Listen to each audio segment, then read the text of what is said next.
Hi, I'm Jack and I'll be discussing how Cadbury and Nestle linked into the world of family and reference groups. Hi, I'm Charlotte and I'll be discussing perception in relation to two confectionery brands, including Cadbury and Nestle. Hi, I'm Ada and I'll be talking about how attitudes and persuasion can be connected and adjusted into a wider audience, using examples regarding veganism. At the moment, according to FEO Markets, the global chocolate industry is expected to grow from $104.4 billion in 2020 and reach $151.1 billion by 2028. The sales within the industry soared throughout the pandemic as consumers began comfort eating at home. The chocolate market grew by 11.7% between 2016 and 2021. This was mainly driven by inflation. Thankfully, according to Mintel in 2021, the pandemic had a minor/positive impact the whole way through. We created a perception map which lists the top industry leaders and their positions within the market. This includes brands like Lindt and Ferrero Rocher at the high price, high quality mark, and Lincoln Kinder at the other end of the scale with low price and low quality. In 1824, Cadbury was founded after John Cadbury believed that chocolate could be a force for good in the world.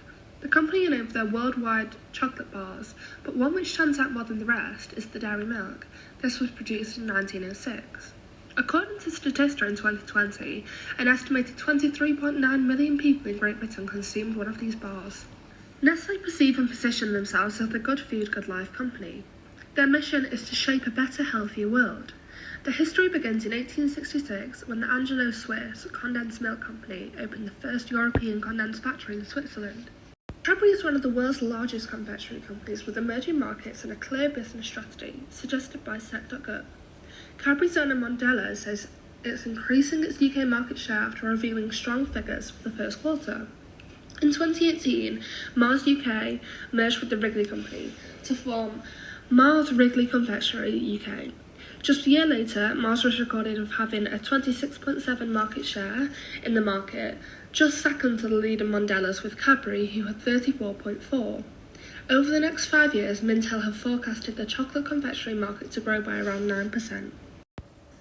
According to Solomon, perception is the process by which physical sensations such as sight, sound, smell are selected, organised and interpreted. According to Prashina in 2011, sensory marketing is the marketing that engages the consumer's senses and affects their behaviour. It's broken down into 5 categories. Firstly, we have touch. Studies have found that touch influences a consumer's judgment and behaviour, Prashina 2012. Some people's opinions can be changed once touching an object. Secondly, we have sound. According to Droit Voller et al. In 2013, music was found to be able to alter the mood of consumers and change their perception in time. In Cadbury's case, many people are influenced to purchase a product after hearing the rattle of their favourite selection, for example, the opening of Cadbury's chocolate buttons. Along with this, Cadbury's World also uses specific music which creates an increase in your body's serotonin, leading to an increase in sales. Thirdly, we have taste. Consumers can easily tell the difference between high-quality chocolate and lower-quality chocolate. In fact, even packaging colour can also influence taste perception, according to Tizjan et al. In 2017. In relation to Cadbury, purple packaging is also associated with mystery, creativity, royalty and wealth, whereas Nestle's blue symbolic icon represents prosperity, purity, care and goodness, all positive connotations surrounding both the brand identities. After taste, we have sight. In 2016, Calvert and Pathat suggested that we rely on our sense of vision more than any of the rest. This is why marketers strongly focus on developing visually stimulating elements that appeal to their target audience. Specifically with sight, as Cadbury's have built a brand reputation strategically, they are now able to sell their chocolate bars without needing any specific logos. In fact, in 2019, the brand teamed up with Age UK in order to raise awareness. Therefore, they removed all of the text on the front and the back of the packaging, leaving it blank with only an illustration of 2 glasses pouring milk. The packaging aims to symbolise loneliness, and proceeds from the special bars will be donated directly to its partner and charity. Lastly, we have smell. According to moodmedia.com, 75% of all emotions generated daily are due to smell, therefore meaning that the smell of something more appealing is more recognisable than something visual. To bring more traffic and transactions to their chocolate fingers range, in 2021 Cadbury released their new campaign. The beginning of the ad shows that the campaign is already focusing on the senses, particularly touch, as the opening scene is a guardian or parent applying a plaster to a children's finger. This quickly moves on to other daily duties like lacing shoes, taking photos, playing the piano. However, the main focus is the close-up shots of the Dairy Milk chocolate fingers. It's clear that the attention is strongly focused on the product towards the end of the advertisement. Many customers will find this advertising method more visually appealing due to the lack of branding throughout the video. Web is law created by Gustav Theodor Thencher in 1834, focusing on the idea that consumers can spot changes in stimulus based upon change. This links to Cadbury's perfectly due to some of the past changes the brand have made with the most popular products. In 2015, the confectionery brand switched out their original dairy milk for standard cocoa mix in their famous cream eggs. However, small changes in the stimuli can create a huge impact on sales, even if the brand think the customers won't notice. As a result of their actions, the brand lost £6 million. Marketing is all about communicating the right message at the right time to the right person. When trying to understand how consumers interpret the meanings of sign and sign behaviours, some marketers refer to the study of semiotics. This helps businesses such as Cadbury and Nestle understand the meanings of work in a social setting. There are multiple different approaches to the theory of sign, one of which includes the idea that every message has three basic components: an object, a sign, and an interpreter, by Charles Sanders Peirce. He also believes that signs and objects are connected in one of three ways: an icon, an index, and a symbol. Second of all is Saussures' theory of sign. This theory suggests there are two key elements: the signifier and the signified. Signifiers are words, sounds, images, or signs, while the signifiers are the concept and the meaning derived from the signifiers. Linking this to Cadbury's Chocolicious biscuits, the signifier would be the image on the front. It looks crunchy, sweet, and almost has a melt-in-your-mouth look to it. The signified would be the biscuit is delicious, going hand in hand with the Chocolicious name. According to Halkais in 2015, schema is defined as a set of beliefs which individuals use when trying to understand and assign meaning to stimulus. The schema represents the knowledge that has been accumulated over time and influences an individual's perception and understanding of the world. Using Cadbury's as an example with schema, marketers and consumers often associate the following words with the brand: sugary, snack, smooth, bar, chocolate, packaging, and purple.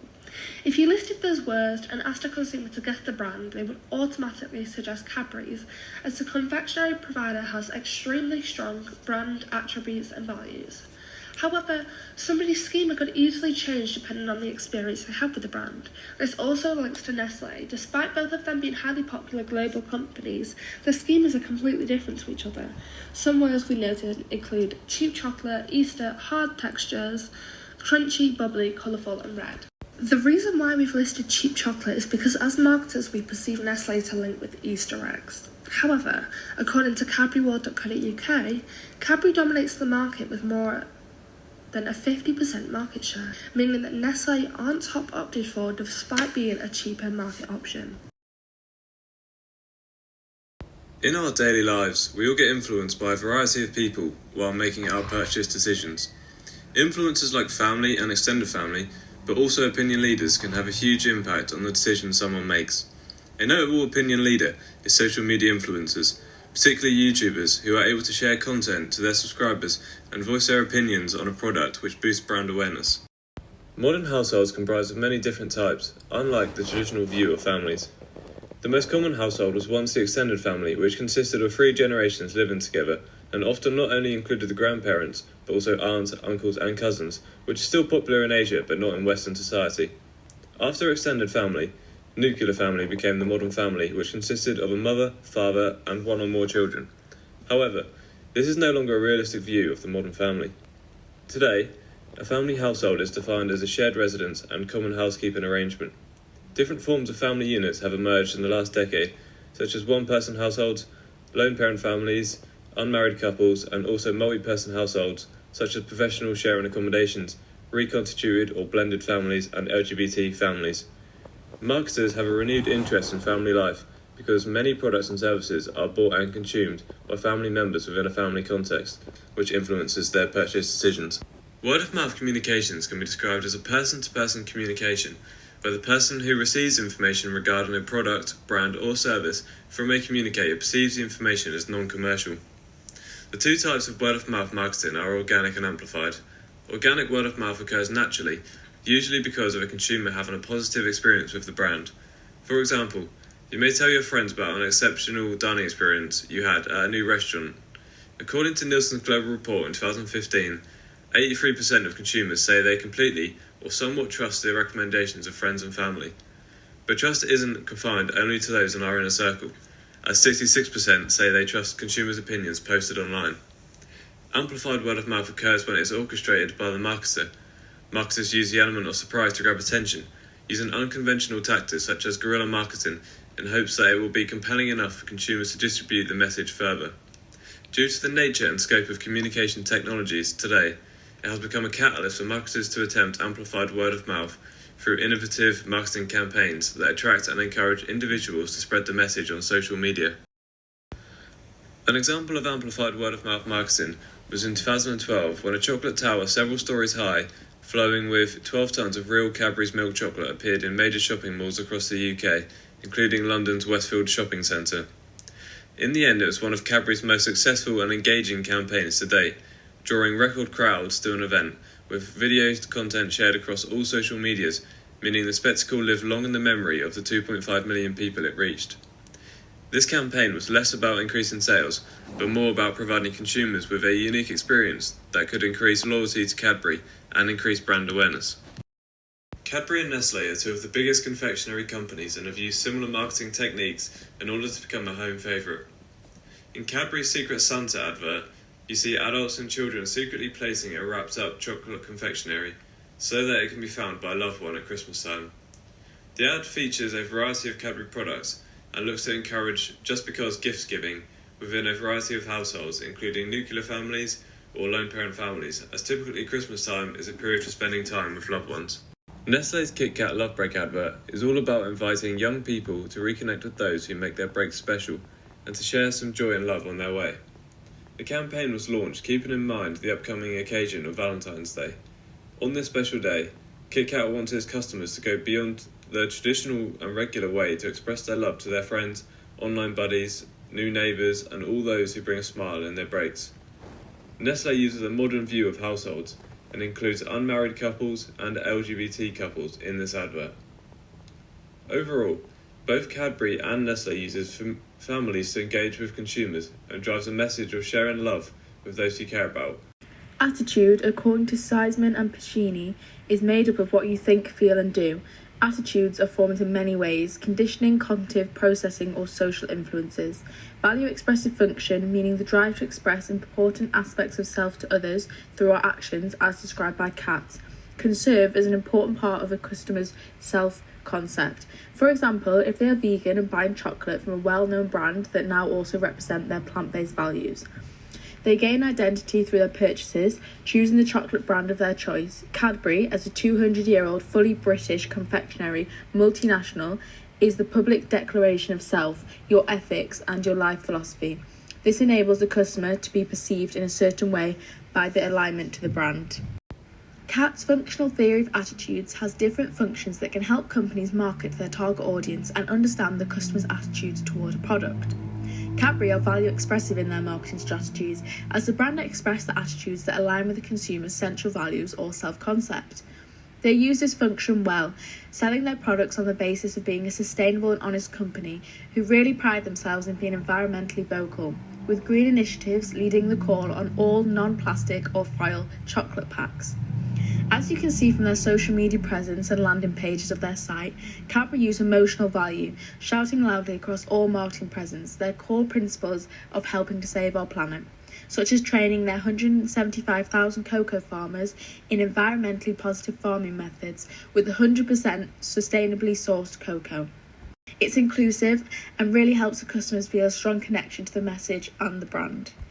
An example of this working is Cadbury's "Sorry is the Sweetest Word" campaign from 2021, with an apology to vegans that it took so long to make them a chocolate offer. The out-of-home campaign used a mix of murals, posters, banners, billboards and digital, with a supporting print campaign, all that state "Sorry is the sweetest word." And in an Instagram note titled "Sorry," Cadbury UK wrote, "Dear plant-based Britain," and "Sorry for all other chocolate you've had to eat while you have waited." These new almond-based chocolate bars are the company's way of targeting the rapidly growing number of vegans within the UK with plant-based and eco-friendly packaging. The emotional response from customers and companies clearly shows the value-expressive function, as the marketing campaign that Cadbury has created speaks out for what their target audience believes in. The campaign aligns with the consumer's central values and self-concept, and the media reaction was very positive, with 21,000 Instagram likes in response to the post immediately, and comments such as "finally" and "worth the wait." Comparing Cadbury's value-expressive marketing to Nestle, we can see that although Nestle does use some emotive marketing, such as their Instagram posts, which do regularly reference the climate effect of dairy produce, it is relatively low in comparison to Cadbury. Unlike Cadbury, Nestle don't market themselves as a chocolate company, but rather as a global food company with a mission statement: good food, good life. The largest food company in the world, who happen to own several well-known chocolate brands, all with their own distinct voice. While Cadbury are pushing the climate message continually across their brand, products and site, and have a very clear drive to change the planet for the better. Nestle go for more low-key based activism. They pledge to meet the UN Sustainable Development Goals, but is a small link within their wider site. They don't market sustainably on their products or have an overt message visible on their website. Cadbury and Nestle both use value-expressive functions, however Cadbury is stronger due to their core beliefs and marketing strategies. Both Cadbury and Nestle are recognisable within the confectionery industry, but due to Cadbury's sensory marketing and brand attributes, they are more recognisable as an individual. As they are both developed brands, they focus more on building brand loyalty and working on their values above all else.